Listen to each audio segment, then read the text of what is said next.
أعوذ بالله من الشيطان الرجيم بسم الله الرحمن الرحيم الحمد لله الصلاة والسلام على رسول الله وعلى من اتبع سنته وعلى آله وصحبه أجمعين. د نوراني قاعدې څلورمې تختې یا څلورم درس ته ښه راغلاست. په دې درس کې موږ او تاسې حرکتونه پیژنو. حرکت څه ته وایي؟ حرکت زور، زیر او پیش ته وایي. زور، زیر او پیش ته حرکت وایي. زور یا زبر هغه ته وایي یا هغه حرکت ته وایي چې د حرف سربیره لیکل شوی وي، لکه دغه. زیر هغه حرکت دی چې د حرف لاندې یا کښته لیکل شوی وي، او پیش هغه حرکت ته وایي چې پیچلی وي، لکه دغه. بله خبره هغه دا چې وایي دا حرکتونه مه کشوي. ولې چې دا پراته حرکتونه دي. څه معنا؟ یعنې دا ولاړ حرکتونه نه دي چې کشې کړو. بل دا حرکتونه معلوم دي، مجهول نه دي، یعنې مجهول یې نه کړو، باید مجهول یې ونه وایو. بل د الف او د همزې فرق. الف هغه ته وایي چې وچ کلک وي، یعنې نه زور ولري، نه زیر ولري، نه پیش ولري، نه ورغندی ولري. الف وچ کلک وي چې نه زور لري، نه زیر لري، نه پیش لري او نه هم ورغندی لري. خو کوم الف چې سربیره زور ولري یا لاندې زیر ولري یا پیش ولري یا ورغندی ولري، هغه بیا الف نه بلکې همزه ده. ګوره دا اوس الف نه بلکې همزه، دا هم همزه ده. ګوره دا همزه، ځکه چې حرکات لري. مثلا دلته الف وګورئ، د الف سربیره چې لیکل شوی زور، دلته د الف لاندې زیر، دلته پیش لري، نو دغه ټولو ته الف نه بلکې همزه وایو. بل دا چې د حرکت اندازه څونه ده؟ د حرکت اندازه د نیم الف قدر ده. مثلا د یو الف اندازه لکه یوه بنده ګوته چې خلاصه کې یا خلاصه ګوته چې بنده کې، دغه وخت چې تیریږي دا د یو الف اندازه ده. نو د یوه حرکت اندازه د دغه څخه نیمه، یعنی تر الف مقدار د کشولو کم دی. نو په درس شروع کوو. بسم الله الرحمن الرحیم. همزه زبر ا، همزه زیر ای، همزه پیش او، ا ای او، ا ای او. ګورې دا معلوم دا حرکت چې مې مکه شوی هغه دلته معلومیږي. ګورې داسې بیا نه وایي چې ا ای او، دا غلط دی. څنګه بیا وایو؟ یعنې لږ بیا کشو، دونې بیا نه کشو، لکه ا ای او. ګورې ا ای او، ا ای او. همزه زبر ا، همزه زیر ای، همزه پیش او، ا ای او، ا ای او، ا ای او. یعنی او به نه وایو چې مجهول نسی، ای به نه وایو، ای به وایو، ای ای، ا ای او.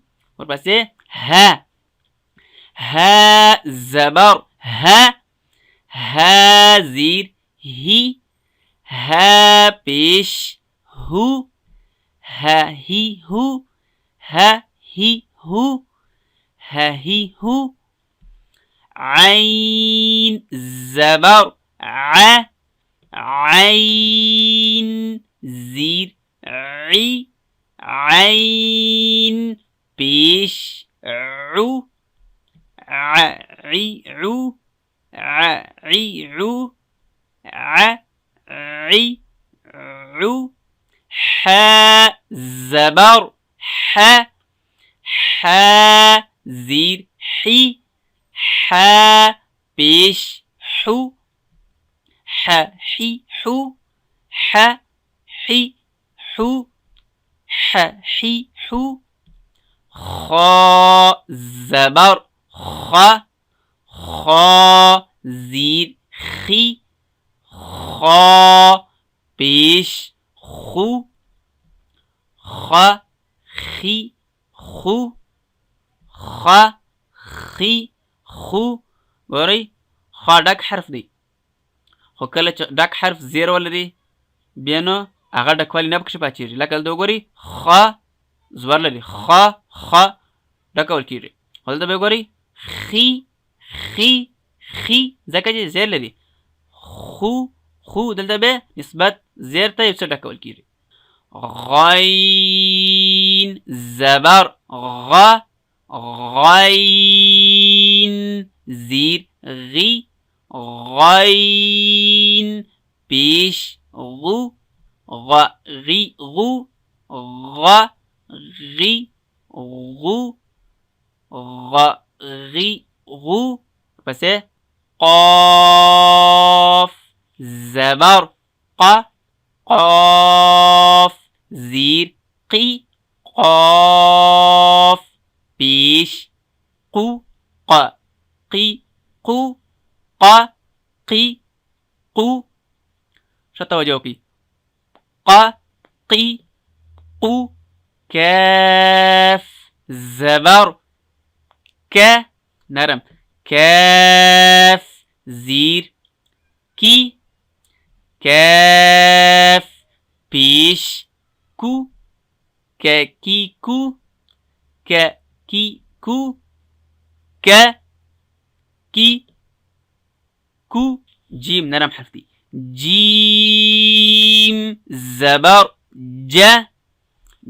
جیم زیر جی جیم پیش جو جی جو جی جو جی جو شین زبر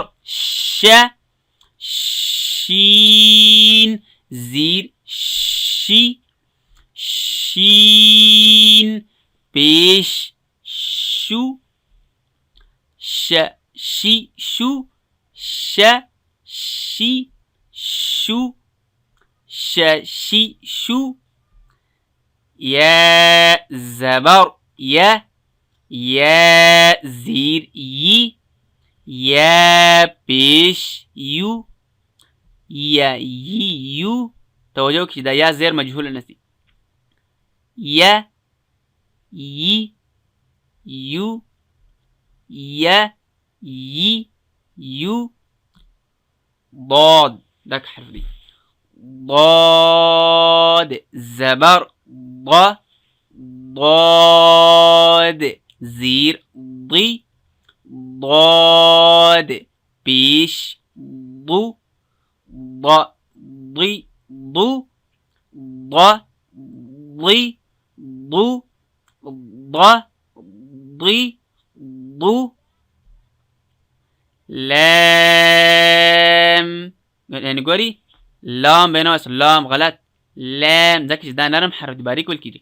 لام زبر لا لام زیر لی لام پیش لو لا لی لو لا لی لو لا لی لو.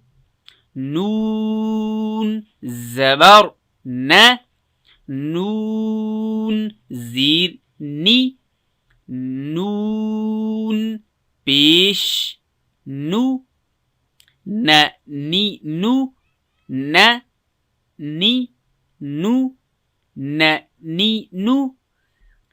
را زبر را زیر ری را پیش رو را ری رو. توجه کی را ری رو را ری رو را ری رو. قا زبر قا زیر قی قا پیش قو قی قو قی قو قی قو. اور پسے دال دال زبر دال زیر دی دال پیش دو دی دو دی دو دی دو. تا زبر تا زیر تی تا پیش تو تا تی تو تا تی تو تا تی تو صاد زبر صا صاد زیر صی صاد پیش سو صا صی سو صا صی سو صا صی سو سین زبر س سین زیر سی سین پیش سو س سی سو س سی سو ښه توجه وکړئ ګورئ صا دا س نرم دا وګورئ صی دا سی دا وګورئ سو او سو فرق ډیر دی. پسې ز زبر ز زیر زی ز پیش زو زی زو زی زو زی زو زی زو. پسې لك حرف دي ظا زبر ظا زیر ظی ظا پیش ظو ظا ظی ظو ظا ظی ظو ظا ظی ظو. ګورئ ز او دا ظا دا زی او دا ظی دا زو او دا ظو بس ذال زبر ذال زیر ذی ذال پیش ذو ذی ذو ذی ذو ذی ذو. فا زبر فا زیر فی فا پیش ثو فی ثو فی ثو فی ثو. توجه مو چې د ظا د ذال او د ثا درو سره یو مخرج دی، یعنې د ظا په ډکوالي کې او د ذال او ثا په نرموالي کې یا په نرم ویلو کې باید ډېره توجه وکړئ. پسې فا زبر فا زیر فی فا پیش فو فی فو فی فو فی فو. واو زبر واو زیر وی واو پیش وو وی وو وی وو وی وو، یعنی وی وناسه و غلط دی، وو د واو پیش صفا کی وو وو وو. با زبر با زیر بی با پیش بو بی بو بی بو بی بو. میم زبر میم زیر می میم پیش مو می مو می مو می مو.